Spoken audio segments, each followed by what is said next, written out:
Olá, sobrinhos! Sejam muito bem-vindos ao canal do Tio Licos. Hoje o Tio Licos vai lhes contar uma história real sobre uma criatura misteriosa que na década de 50, aterrorizou todos os habitantes de um pequeno povoado na Carolina do Norte.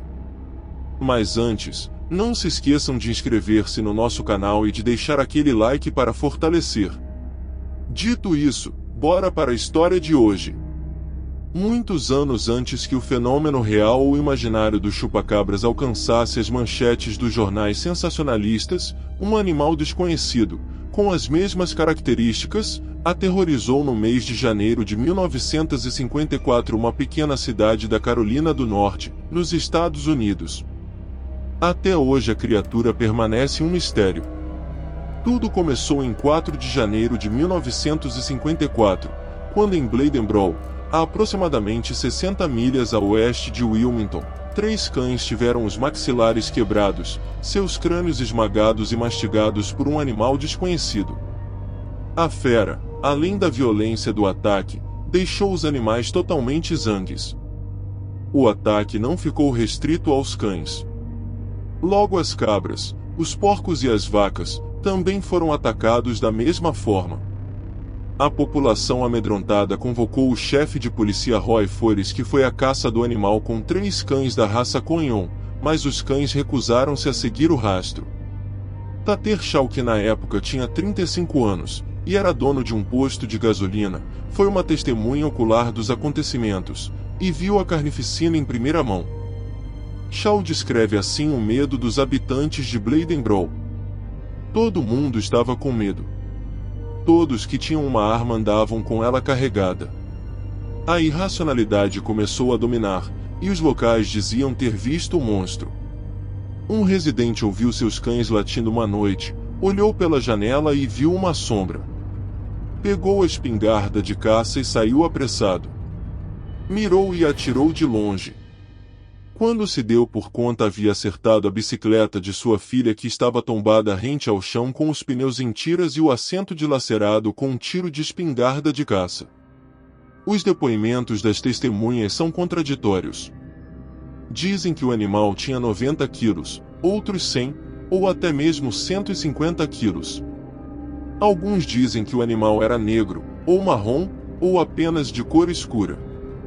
A maioria concorda que era um felino, mas um veterinário afirmou que poderia ser um cachorro grande. O som do animal é a única coisa em que não há discordância. Descrevem-no como o choro de um bebê ou mulher chorando, só que mais alto, de gelar o sangue. De qualquer modo, as coisas estavam começando a ficar ruins. Estava nos jornais e nas rádios, disse Shaw. Caçadores vieram de toda parte, quero dizer, caçadores profissionais. No auge da caçada, 1000 homens armados de revólveres, escopetas e fuzis dividiram-se em 400 acres do campo. Alguns eram garotos de fraternidades, mas outros eram caçadores profissionais, acostumados a caçar leões e tigres. Jabe Frin, outra testemunha ocular, lembra que uma senhora, S. Kinlow, foi perseguida e viu o animal a aproximadamente 20 metros em 6 de janeiro. Kinlow correu para casa e avisou o marido, que saiu com uma espingarda, mas não encontrou mais nada. Apenas as pegadas no quintal. Os piores receios pareciam confirmados. O animal mostrará interesse por seres humanos. Nesse mesmo dia, 6 cães foram mortos, incluindo um que foi arrastado para o pântano e nunca mais foi visto. No dia seguinte a contagem subiu para 7. S.W. Garrett, um experiente caçador de Wilmington, alertou as mulheres e as crianças a permanecerem dentro de casa. O mesmo foi pedido em relação aos cães. As vítimas multiplicavam-se. Então o chefe Forrest considerou amarrar alguns cães na floresta como isca, mas foi desaconselhado pelo prefeito W. G. Fussell. O prefeito encerrou a caçada em 9 de janeiro por motivos de segurança. Com tantos caçadores no pântano, alguém podia acabar sendo confundido com um monstro. Nesse dia o jornal Morning Star publicou a seguinte manchete: a besta vampiro vence a batalha de Bladenboro.